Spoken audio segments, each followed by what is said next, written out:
Hello everyone, welcome back to another Watchin. Today I am finally doing a follow-up review on a watch.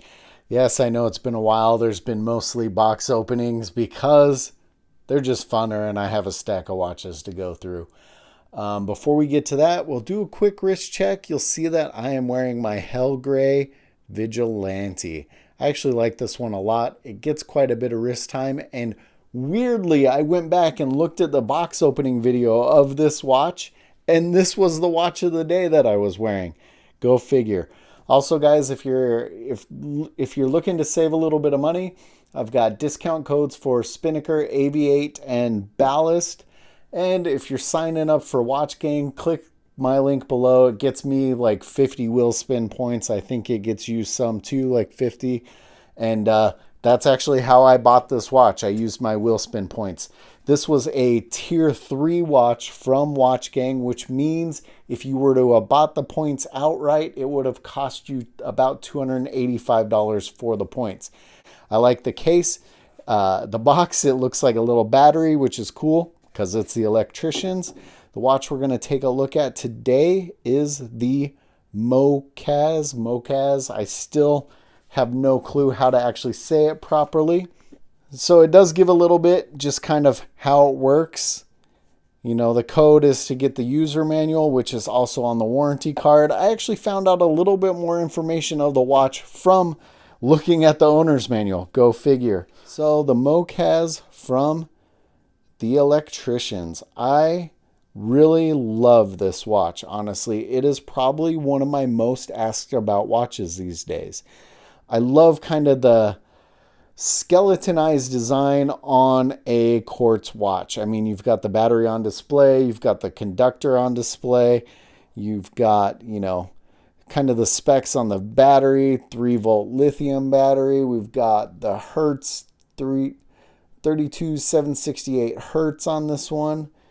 You know, it's got a bit of, it's interesting because I think they say this is black, but when you look at it, it's more of a, to me, it's more of a deep chocolate color on the coating of the case, which it is a 45 millimeter stainless steel case.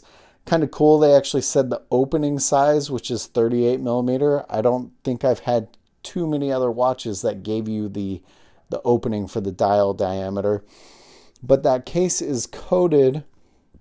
They say it's black. To me, it looks like a dark chocolate, but maybe that's a little bit of that kind of bronzy rose gold. I wouldn't call it rose gold. My bad, guys. That kind of bronze copper look on the actual bezel and the pusher and the crown. This has just a standard push-pull crown. The water resistance on this one isn't huge. It is a 30 meter water resistance. Now mine I got on this crazy NATO strap that's kind of a thick nylon, and I just like the design of it. You could also get this on a calfskin leather strap, but it's also a NATO strap. We'll pull that off the strap really quick to take a look at the back. Stainless steel construction. We got the frequency in hertz right there. The water resistance. 4 light emitting diodes. So we don't have lume on this one, but we will go dark to take a look at that. Now we see the Electricianz do not open, authorized personnel, NFC technology inside. So it does have a chip inside that could be used for authentication, maybe data transfer. I don't know. I mean, it'll be interesting to know what that chip is used for. This one does have a cool little bit of a shape to the K1 hardened mineral crystal that does have a anti-reflective coating on it. Got the Electricianz on the side of the case there. I mean, everything about it just reminds me, you know, I don't know. It does kind of remind me of the old Bulva Space View. You know, it's that strip down where you're actually seeing the electrical components. And I really dig it. A little bit more on that strap. Got the Electricianz on the back.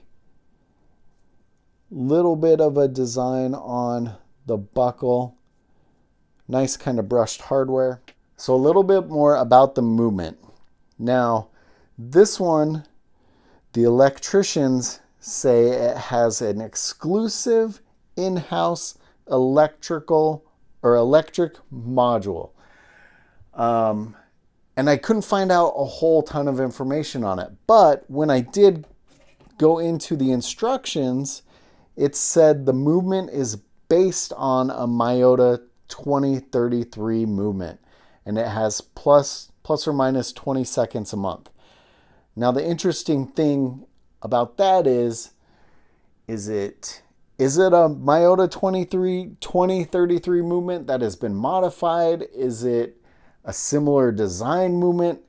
That's all I really know. So I'm sorry I don't have much better information right there, just because everything says exclusive in-house electronic module. Now, is that module what controls the lighting? Is it a module controlling the movement? Is it, I don't know. Some of the exploded views give you a little bit better look at what's going on inside, but still not the best information. Now, as I look at everything, I wondered, how much of what's going on out here in the dial is actually functional versus just the look. Now, some of the other models have cool like wiring and crazy stuff going on, and I love the look of those as well, but is it all form and not as much function? It's hard to say without tearing one apart. And because of this, I think that is a little bit of a downfall, because I'm not going to change that battery myself. The battery could last who knows how long, but at that point, you're kind of sending it back into the electricians to have them change the battery, because I don't want to screw anything up on this one. I really like it. Let's go dark really quick. Here we are in the dark, and there's no loom warmed up on this one, so let's go ahead and hit the light pusher. Oh, there you go. It's very easy to see at night, super cool. Now it's funny, on the instruction manual, it gives you a breakdown on how many times you push to operate those lights on a daily basis, on how that will affect the life of the battery. So to be honest, I don't push the lights that much on this one, just because I want to keep it going as long as possible. But that is a pretty cool feature. Here we are back in the light, and I went ahead and threw the Mokaz on wrist. So this is how this one looks on my roughly 7-inch wrist. It is on the large size, so if you have a smaller wrist, aren't into larger watches, this one might not be for you. 45 millimeters is pretty much as big as I like to go anymore. This one to me actually wears a little smaller because it is fairly lightweight, being on the NATO strap. I love the look of this watch, and like I said, probably my most asked about watch in the past few months that I've gotten. You can see there's still some room left on that NATO strap if you've got a bigger wrist. And, for me, there are some weird unknowns about the movement and the module and whatever, but probably the coolest quartz watch I've seen in a long time. I love some of their other models and would like to, hopefully I get a chance to take a look at them. Like I said, this was one I got on Watchgang's wheel watches. It was a tier 3 wheel, which means had I spent the money, it would have cost $285. Now, if you go to their site, this watch is $320, and they have some other models that go up into the $420, $450 range. I can't remember exactly, but some of those models are so cool looking. So I hope I get the chance to take a look at some more pieces from the Electricians, just because I love this one so much. Let me know what you guys think of this one in the comments below. As always, guys, thanks for watching.